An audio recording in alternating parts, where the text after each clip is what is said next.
भारत माता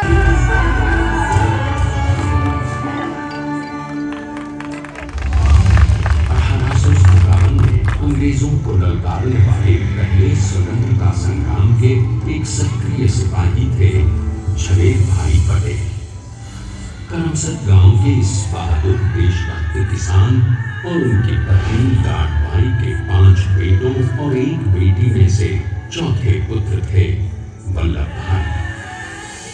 बालक वल्लभ ने करमसद के बाद नडियाद से अपनी हाई स्कूल की शिक्षा पूरी की।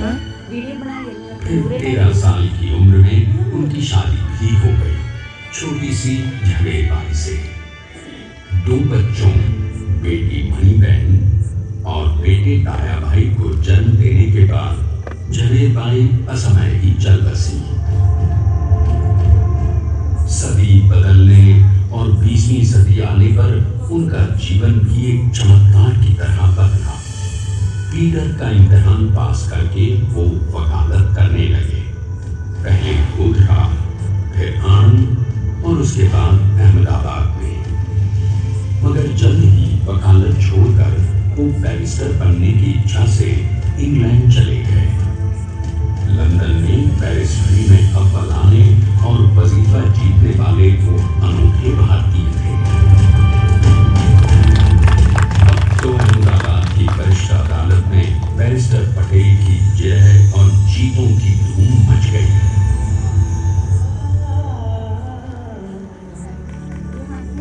तभी एक युग पुरुष ने वल्लभ भाई के जीवन की धारा ही बदल दी।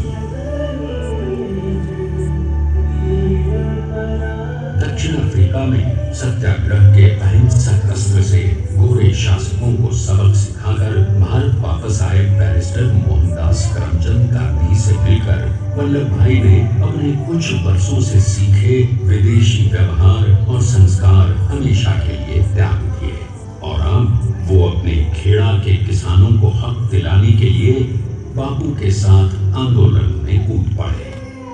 अब उनके पैरों में जूते नहीं, गांव की धूल थी। हृदय में भारत भूमि की शस्य श्यामला धरती, मन में थे गांधी और मस्तिष्क में एक नए स्वतंत्र भारत का सपना।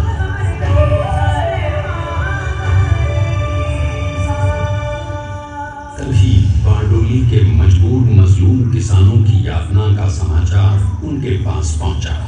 तुरंत वल्लभ भाई वहां पहुंचे और यूं शुरू हुआ भारत का सबसे बड़ा और सफल किसान आंदोलन बारडोली।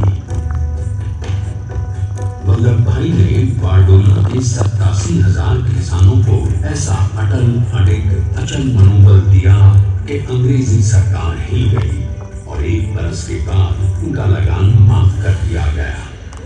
अब तो पूरे देश में लोग वल्लभ भाई के नाम के कस्में खाने लगे। स्वयं महात्मा गांधी ने कहा, अब वल्लभ भाई मेरे शिष्य या साथी नहीं, सारे देश के सरदार हैं और देश को मिल गया एक अनोखा असरदार सरदार।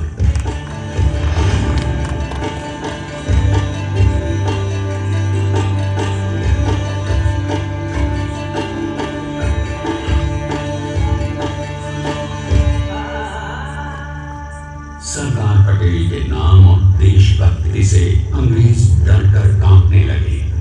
1930 के नमक सत्याग्रह और दांडी कूच में वो बापू से भी पहले गिरफ्तार किए गए। तो सन 1932 में फिर उन्हें बापू के साथ ही जेल में 2 सालों के लिए डाल दिया गया। मगर आजादी के दीवानों को, स्वतंत्रता के परवानों को कौन गिरफ्तार कर पाया है। जेल से छूटते ही सरकार को कांग्रेस के नए राष्ट्रपति